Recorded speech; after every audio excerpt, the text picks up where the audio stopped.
Hi, I'm Aaron Brooker, your area Beck's agronomist covering Michigan and northern Indiana. In this video series, I'll discuss the PFR proven products and practices and success strategies we've identified that I'm confident will work in Michigan. Join me as we bridge the gap and bring PFR to your farm. Today, I want to discuss seeding depth, and that's something we actually do have PFR proven data on, but not something we always focus a lot of our attention on until we sense that there could be conditions out there that require us to change that depth from where we would normally have our planters set. So, when we look at the PFR data, this should just give us a good starting point. There's always going to be variations in environmental conditions, soil types and things like that that we may want to be a little bit deeper or potentially a little shallower. Although both of these data sets on corn and soybeans are probably a good place to start as far as the minimum depth. A lot of times we talk about, should we be going deeper than this, especially given dry conditions or something like that. So we'll start with the corn side of things. And with corn and with soybeans, really, the goal here is that we want to get that seed deep enough into the ground to where it has good soil moisture for germination.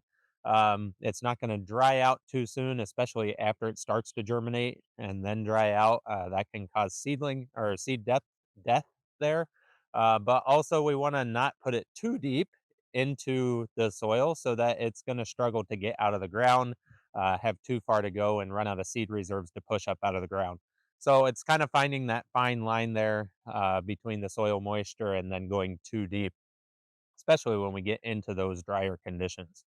So on the corn side of things, the PFR data here on the screen, you'll see that 2 inches was where we found our best yield, our best profitability when it came to seeding depth.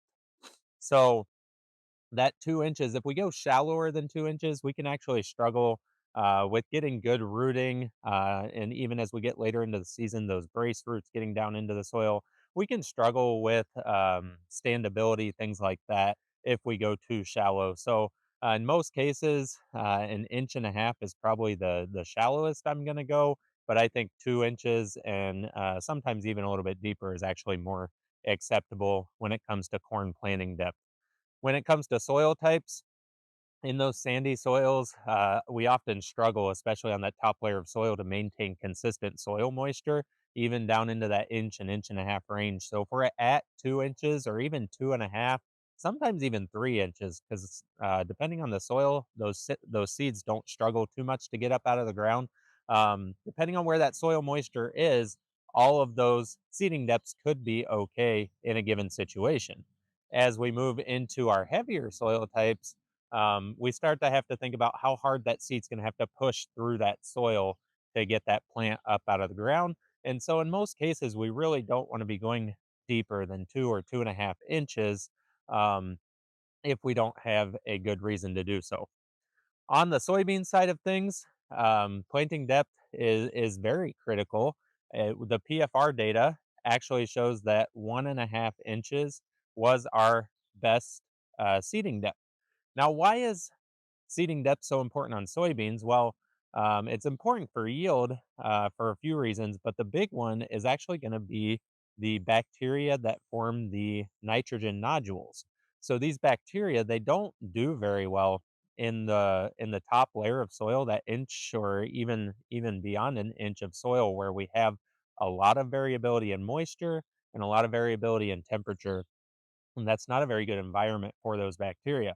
So once we're down at an inch and a half or even 2 inches sometimes, we can actually see that we get faster nodulation and better early nodulation and get those plants off to a better start.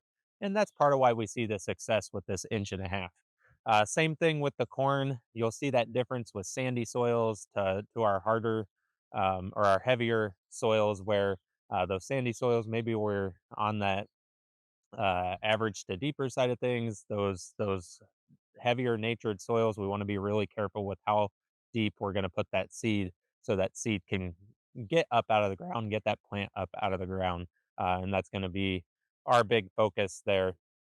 And especially when I think about Michigan, we've got plenty of those sands, but when we get into that central part of the state and over into the thumb too, we really struggle with crusting issues year in and year out. So being careful with watching for those heavy rains that could be in the forecast is going to be critical as well, but also not putting that seed so deep that it's going to be susceptible to those heavy rains for a longer period of time or to those crusting issues. When we think about how long that seed can actually be in the ground, we basically want to set ourselves up to get that seed out of the ground as quickly as it can.